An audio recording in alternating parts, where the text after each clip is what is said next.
If you've been watching my Witcher 3 playthrough, you probably already know how I play by now. If there is a quest mark, a question mark, or if absolutely a side quest, I will do it all. If there is an NPC telling me to hurry up and do something, I will end up looting the whole place and make sure that it's all thoroughly looted and checked before I even consider moving forward. But that comes with a problem. I almost never replay games. Dawnwalker gives you 30 days, quests and abilities can spend time, and the opening gives you more people than you can possibly reach. And I don't have any problem with characters dying or the game forcing me to make choices. I want difficult choices. So the question isn't, can I do everything in the game, because I clearly can't. I think the question is, can I still make these choices without feeling like I had to have a guide open in the separate tab? Just so we're clear, I haven't played Dawnwalker and I didn't get a preview build. What I have done is watch the gameplay Rebel Wolves released themselves, plus the 4-hour hands-on preview from Luke Stephens and IGN. So I can't talk about what they showed. I cannot pretend I know how this feels with the controller in my hands. So clearly this isn't a review. I'm just looking at this one system because it really connects directly to how I like to enjoy my games. After nearly 200 plus hours, I'd say, we are finally here with the latest installment in terms of DLCs of The Witcher, which is called Blood and Wine. And after spending so much time with Witcher, it has specifically trained me to play a game in a specific way. Do we need to go there right away? I kind of want to do our classic way of clearing out all the question marks, all the side quests before we even... The main story points one way, and I just start looking at the rest of the map.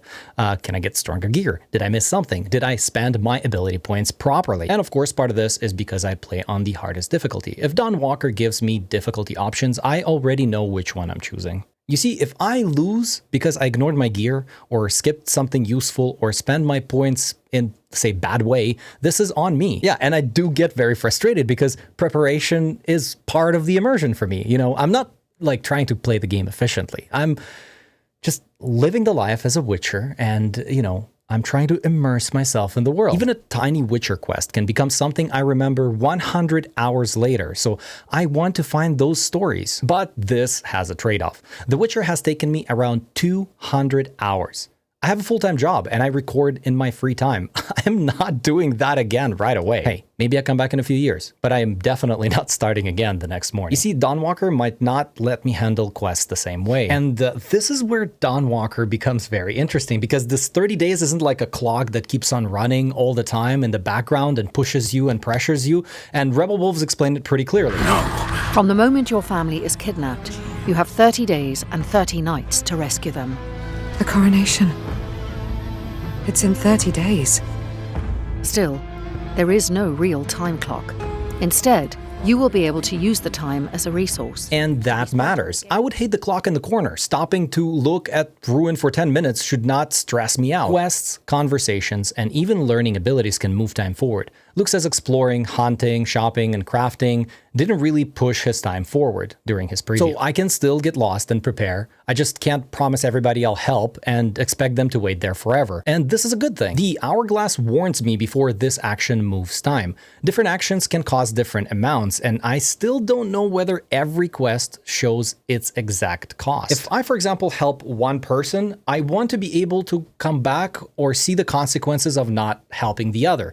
That could be really interesting. That made me think of this movie in 2011. It's called In Time, and essentially is with Justin Timberlake. You can actually trade time as a currency. Not the whole time, but just the concept of that is kind of really interesting, and I like that a lot. Luke's preview showed the exact reaction I know I personally would have. He ran out of time to help somebody. That person died. And this was his first question. Did I screw up? Like, I felt like I was doing good, but I ran out of time and I couldn't help this person that needed help, and then they died as a result of it. And this is exactly where my brain would go. So the developers put a lot of people in the beginning of the game, more than you can actually help, because they want to teach you that you can't really fix everything in this game. Like, I don't think this is necessarily a bad thing.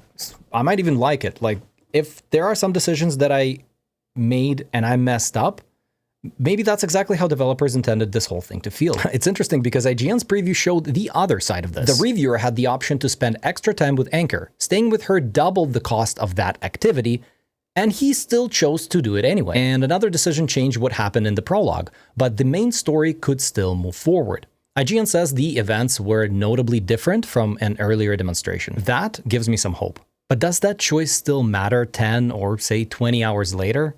Even the reviewer said the like 4 hours could not answer that for them. The full game still, well, needs to prove it. And then the game shows me something like this. Just what are you doing here? I'm foraging teeth. It's like foraging mushrooms. Only you forage teeth instead. And you think I'm gonna meet this little creature that is in the forest and I'll just say, okay, that's the quest done, I'm walking away? No, bro, I am following that thing to wherever it has to go, and I hope I'm gonna find something worthwhile. We don't know whether this quest spends time. It is just that kind of strange little story I will really, really hate missing. I do want difficult choices, but I also want to make sure that my choices are educated.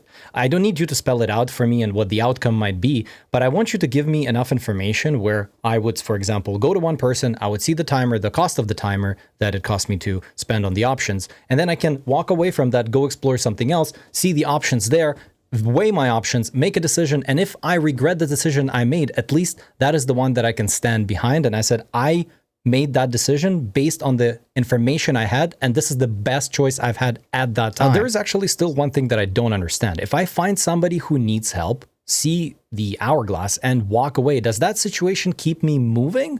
Or do they wait forever because I never spend that time? Luke says urgency mattered when he spent time elsewhere. And the official video says opportunities can disappear. And that's good. We just haven't seen exactly when that happens. And I don't need somebody frozen there needing medical attention while I compare every quest on the map.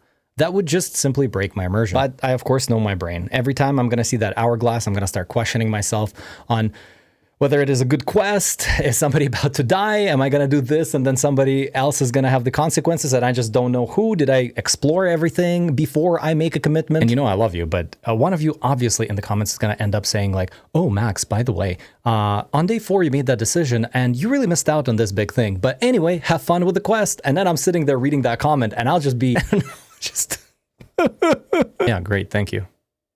Now I feel like I ruined it. If I start having thoughts about like pulling up a guide or trying to think of like, oh, what if I'm going to reload right now really quick because I don't like the outcome? The system like isn't really working for me. I know it's personal per person, but I don't regret making my decisions. The thing is that I regret it because I misunderstood the system or I made a misinformed decision. So will Dawnwalker punish thorough players? If being thorough means doing every story in one run, then yes. The opening is built against that, and the wider system seems to follow the same idea. But I can still explore slowly, prepare properly, and see warning before I spend time. That feels fairer than normal countdown. But again, on the other hand, this system might make things more personal for me, which is going to be fantastic.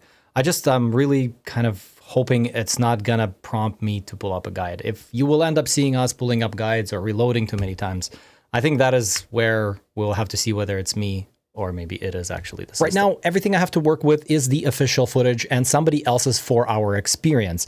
Their playstyle is not really mine, so I still don't know what this feels for me. So yeah, when Dawnwalker comes out, we are going to be choosing the hardest difficulty. And I will be budgeting every hour or the glass hour. I want to make sure that we go through every nook and cranny, lift every rock, and I want to make sure that I do end up making an educated decision.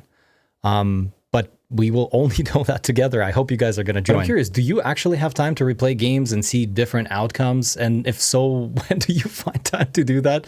Or you're more like me, where you just start the game and you're trying to do as much as you can, but you're kind of going through it only one time. And that is essentially your story, and that is how you experience the game. Broski, if you're still here, thank you so much for watching the video till the end. Please leave your thoughts below. I'm trying to reply to every single comment that you guys leave here. You can check my previous videos and yeah, leave your thoughts. Always to have more friends. It will be pretty awesome. And yeah, thank you so much for watching and I'll see you in the next one.